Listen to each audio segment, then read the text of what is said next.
Ladies and gentlemen, welcome back to the analysis of YOLENO TV. I hope you're well.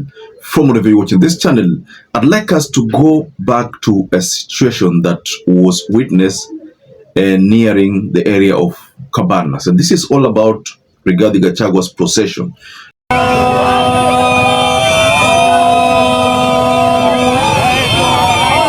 Now, there's a case of Goons. Of course, these Goons, before that day, there was already talk from Cleophas Malala. And this is what Cleophas Malala said. We have been informed that the Nairobi County Governor, in cohorts with the CS for Interior, Mr. Kipchumba Murkomen. And Cleophas Malala apportioned the blame on possible Goons on Aladwa. In connection with the following members of parliament: George Aladwa. Now, Aladwa decided to react to that video where Cleophas Malala had accused Sakaja, had accused Aladwa and another member of parliament. Now, what happened during this procession is that Goons were spotted. And I wanted to look at this video.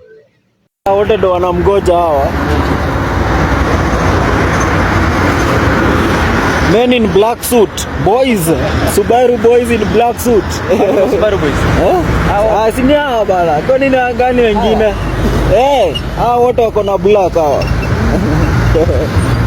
Now, before we offer our reaction on that event, because Goons was spotted there, and a day before, Malala had hinted at a possibility of Goons invading their peaceful procession, so one would easily link it to the statement that to the possibility that Aladwa could have been the one who set these Goons. You know how the politics of Nairobi is. So we are going to talk about that part, especially the city Cabanas, where this issue took place. In this analysis, I'd like us to focus on the message from Aladwa.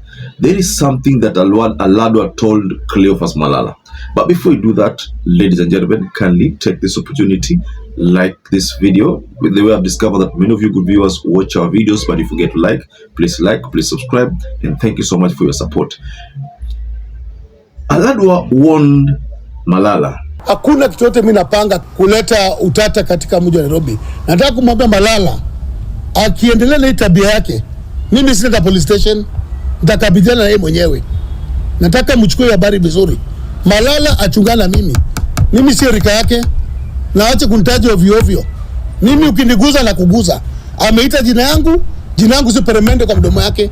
Of course, we've seen politicians warning each other when they go to court, no go out on bail. You know? So warnings have always been there. But Aladwa warned Malala, and according to Aladwa, it's like him.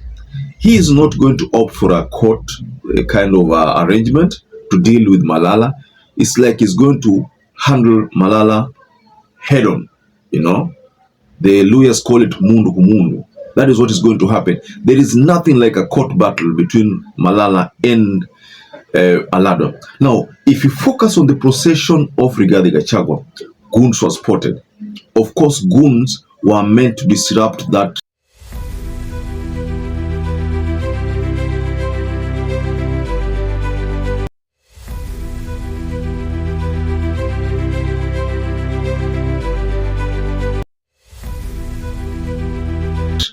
event.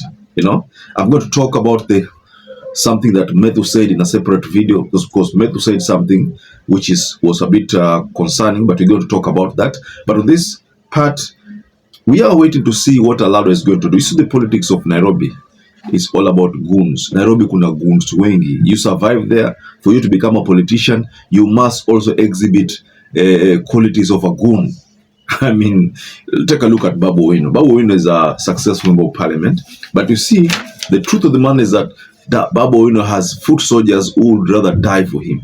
I'm not trying to exclude Raila Amolo Odinga. Of course, Raila has always had people of that caliber who have always protected him, of always, you know, gave their life for him, you know. So this is something which are happening. Ruto, I think Ruto also has, you know, those kind of people. I think he does. When he was a Eldoret member of parliament, he used to have them. I don't know about now. I'm just assuming that they are still there. If you look at the politics of Sakaja has been largely blamed, especially during the 17th July, was it? No, 17th June, 25th June, and the Sabasaba Mandamano, whereby there were goons who were directly linked to him, you know, throughout some videos which were shared. So the politics of Nairobi is all about goons. Malala doesn't come from Nairobi, so we can exclude Malala hapa, kwamba hapa Nairobi hana goons.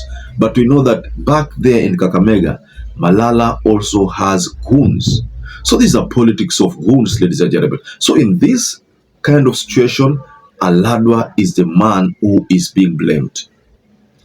I wanted to just go below in the comment section and tell us whether you think, based on the videos that have been surfacing, you think those goons were Aladwa's goons, amani goons who were deployed by the Cleophas Malala team to create a picture that the likes of Aladwa and Sakaja have actually done the unthinkable and deployed goons to try to disrupt the peaceful procession. Now, just go below in the comment section and tell us what you think about this case of Aladwa. Is Aladwa going to face the DCI? Because if Malala has evidence, then I think those evidence should be tabled to, she should record a statement with the DCI so that the DCI can deal with this situation at Cabanas. The goons, you know, journalists were hurt, stoned through stones, cars were vandalized, phones were snatched. Hapo stage ya City Cabanas, goons wamejaa. Goons wamejaa and they are throwing stones at anyone who passes there. So tulikuwa kwa gari na tulikuwa tuna record the event as media, but wakaanza kuturushia mamawe, karibu watugonge, lakini imebidi tu iname chini ya gari na tujifiche, na driver kanyaga brakes, tukaenda mbio kabisa, na kuna hizi gari zingine hapa nyuma pia wame-manage kupita. So hiyo area na huko juu pale goons wamejaa kabisa. Hapo City Cabanas goons wamejaa kuja. And by the way, I was live on TikTok and they suspended my live, and I've been hearing that they're suspending lives za journalists wote na content creators wote, so people cannot be able to see what is actually happening here live kupitia TikTok live. So that's the situation right now.